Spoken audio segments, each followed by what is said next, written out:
You guys see how it can start in one spot and then it just loves to go to the bone, brain, and liver. Bone, brain, and liver, bone, brain, and liver, bone, brain. Like, holy bejeebus. I once had a patient who was one of my hospice patients out in Edgewood. Very sweet little lady. She was in her late 70s. She had survived bilateral breast cancer years ago. She had a bilateral mastectomy. Had gone through cancer, chemo, and radiation therapy. Doctor said she was clear of cancer for 5 years. And then it came back. Went right to her bone. Bone cancer is the most painful form of cancer you guys can imagine. Alright, bone cancer. Please, in your nursing careers, do not hesitate to give a patient big opioids if they have bone cancer. If you're concerned about it, get a palliative care physician on board and let them prescribe it. Okay. Sorry. Alrighty then. I was like, cancer, testicular cancer, prostate cancer. We're also going to talk about BPH. Alright? Everybody thinks, well, if I've got BPH, boy type people get BPH, it automatically means prostate cancer. No, it doesn't. Okay? And then we're going to talk about some skin disorders.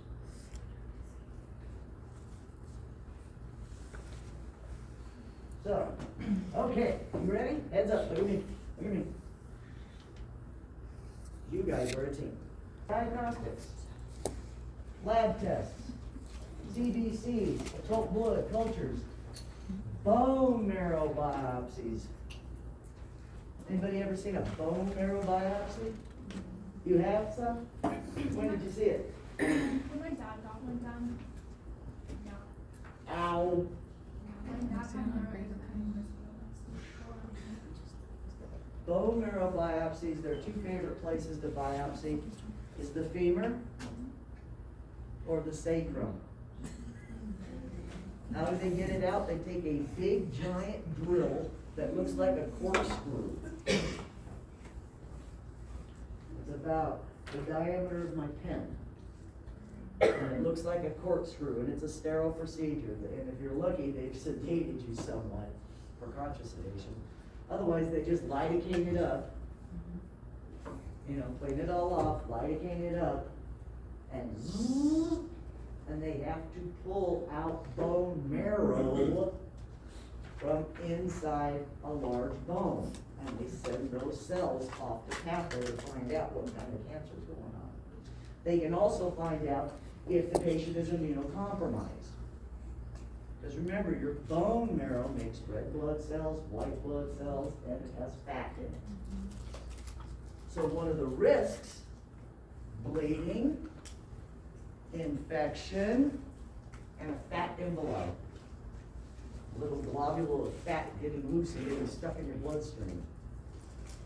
Okay? It's a very painful procedure. And then there's regular biopsies where we just, my wife had to have a breast biopsy. She had another lump after she already had one lump. It had to be the other side and wanted attention. Biopsy, they novocained her up, cleaned her all up, took this big old 14-day hysterosalpingogram. Anybody want to guess? What's hyste mean? It's your uterus. Salpingo, what am I talking about? Ovaries. Gram is where I'm looking at the blood flow. We already talked about mammogram, ultrasound. You can ultrasound everything nowadays. All right, anybody know what CXR means? Chest X-ray. Chest X-ray. Insurance companies want us to do the least invasive first, so we usually go here first. And then work our way up to the big scary stuff.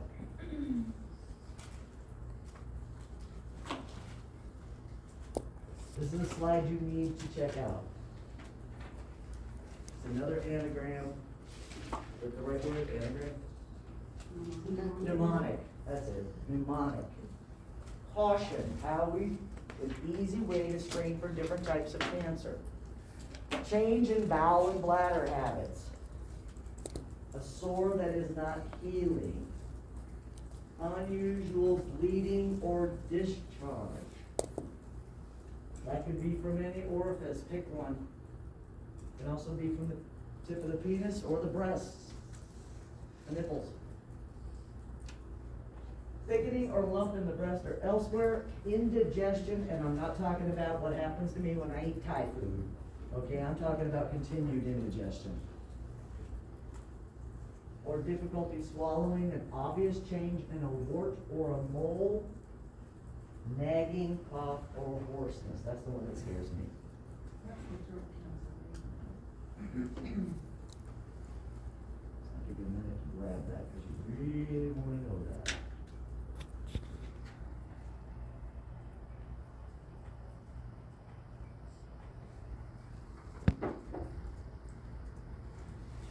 I had one little lady I took care of who had horrible breast cancer. And it had metastasized to the bone. She decided, no, I don't want therapy. Well, that cancer eroded. Goals of treatment, prophylaxis, try and figure it out ahead of time, kind of like Angelina Jolie, cut the girls off. Try and control the growth with chemo or radiation therapy. Try and cure it, let's cut that shit out.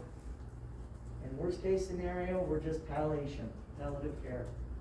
I remember having a thoracic surgeon tell me more than once, he had a patient with lung cancer, he'd take them into the surgery, have them on their side, he'd be checking out the lung, he'd open them up, realize the cancer was like freaking everywhere, and he'd just close them back up.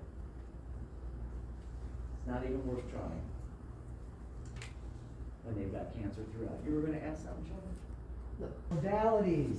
I think I've already talked on this a little bit. Surgery, supportive care, reconstructive surgery, preventative surgery, and medication and radiation. One of the things I want you to know about radiation therapy, I can remember the order: time, distance, and shielding. Time, distance, and shielding. There's two types of radiation therapy I want you to know about. One is something called gamma knife radiation. It's really cool. This is like Spider-Man stuff. Okay? Or they can tell the computer to send the radiation to a very specific spot in your body, and that's where it needs to concentrate, and it ignores everything else. It's so cool. I do not know the physics of it. I wish I did. Gamma knife. G-A-M-M-A. It's spooky, man. It's Spider-Man stuff. The other one is implanted radiation. That's where they take, I'll tell you a story. They put these little beads in that have been irradiated, meaning they now glow in the dark, you know, they've got the radiation in them. They will put these beads specifically in the location where the tumor is, so it irradiates from the inside out.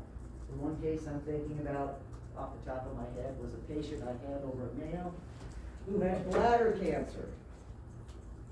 And they didn't want to gamma knife her because she was praying she might still be able to get pregnant later on down the road, and they didn't want to hurt the ovaries.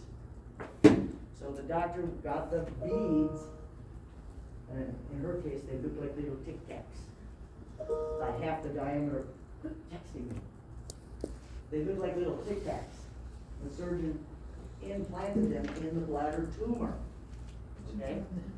One morning, I get this call that says, something's happened. We think she's lost one of her beads. It's on the floor of the bathroom.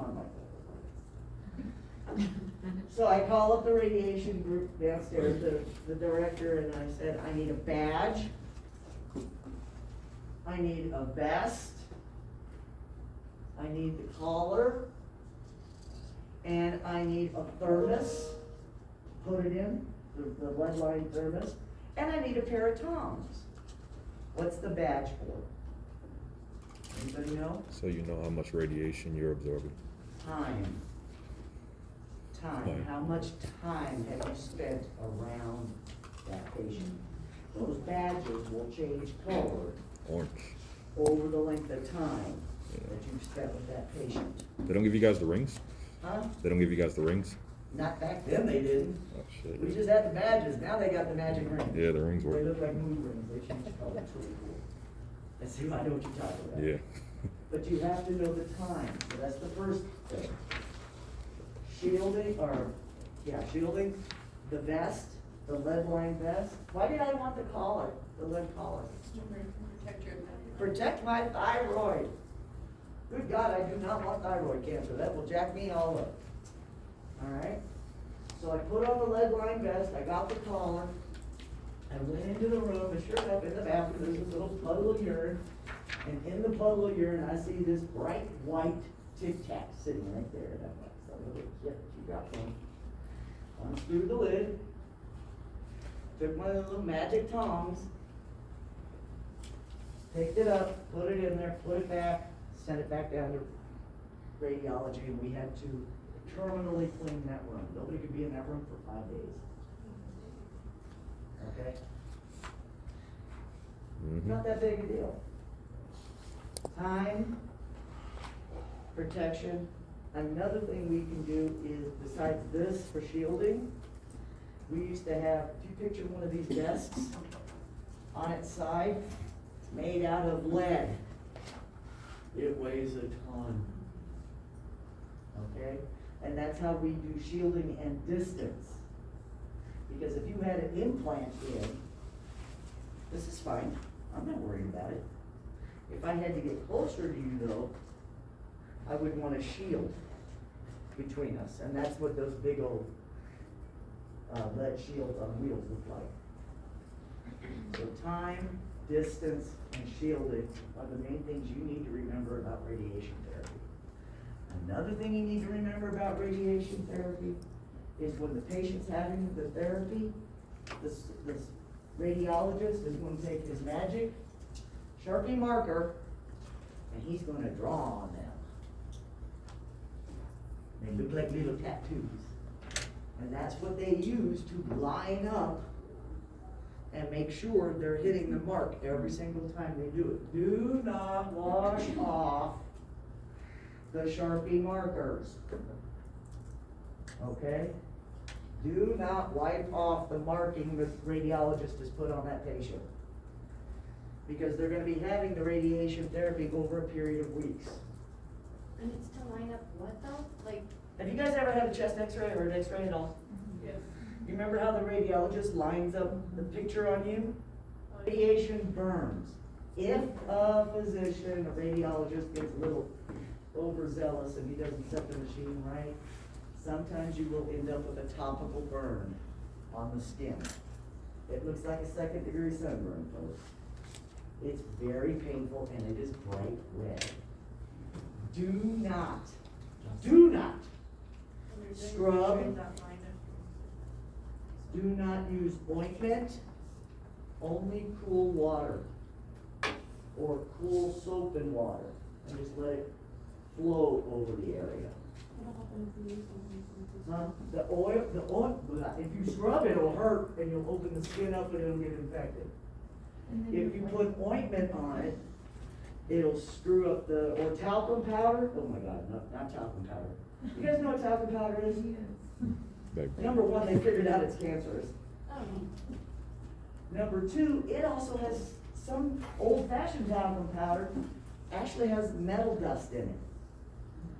So, you hit that with bone marrow depression. What kind of issues is this patient gonna have? Or what kind of precautions should we put them on? Neutropenic, not fall, neutropenic infection.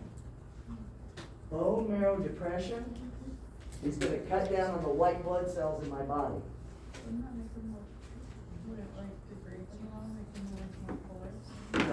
No. You said neutropenic. Neutropenic, their platelet count goes in the toilet. We have to worry about infection from other people, so no crowds, no germ factories, no fresh fruit, no flowers. Does that make sense? Remember those? Monitor their eyes and nose, make sure they're adequately hydrated.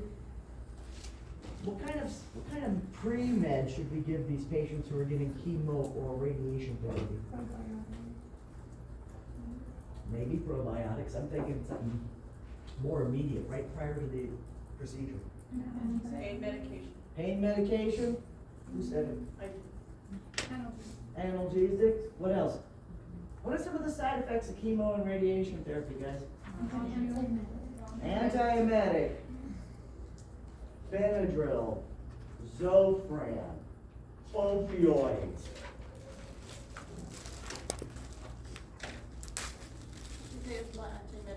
Yeah, I don't want them puking anymore, I don't want them itching anymore, I don't want them coughing anymore. Okay, I know lots of patients that have gone to go get the radiation therapy and then immediately followed up with their chemo, and I'm like, oh my God, that's a full day of hell. Okay? They use an antidepressant too. How many babies have they had? How old were they when they had the babies? Okay? Are they taking a hormonal therapy if they're an older woman? Okay, HRT therapy or heart therapy, hormonal replacement therapy. Breast self-exam. That gal who had the wound because of that breast tumor, she didn't even realize she had breast cancer. I'm like, dude, every morning I get out of the shower, I look in the mirror, okay, how are the girls doing? Okay, everybody's still this way, good, because if we went that way or we went this way, we got a problem, right? Are they balanced? What's going on here? Looks like she had a mastectomy. She had a mastectomy on the right side, believe it or not. No, that's not a pacemaker, you're close, this is all bandage. Oh, it's her port. What is that? Her port. That's a port. That is a port for her chemotherapy. All right? We access ports using what's called a Huber needle. It's a big, badass, 90-degree needle that's like this, about 16 gauge.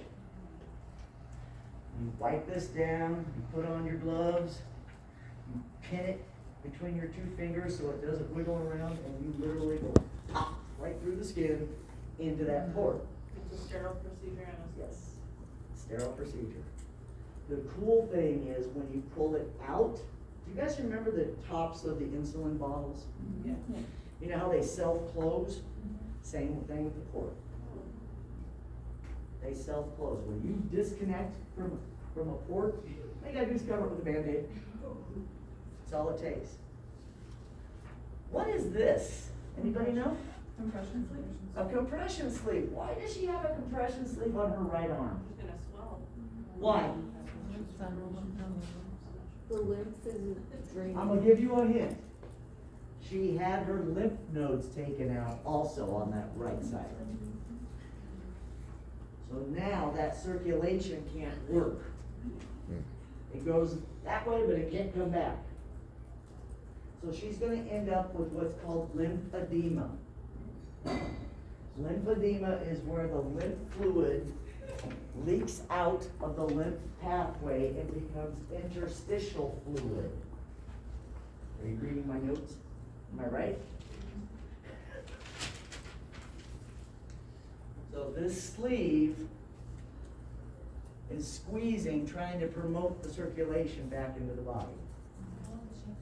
For a very long time. Like pretty much forever. Take it off, let the skin air out, wash it, let it dry, try and relax for a little bit, put the damn thing back on. On pillows, okay? They don't let it lay down by their side, all right? This lymphedema is the reason why I tell you guys, when the patient's had a mastectomy, especially after they've taken the lymph nodes, no touchy that arm. No blood pressures, no IVs. Okay, go ahead and hit the like button. Thank you. D.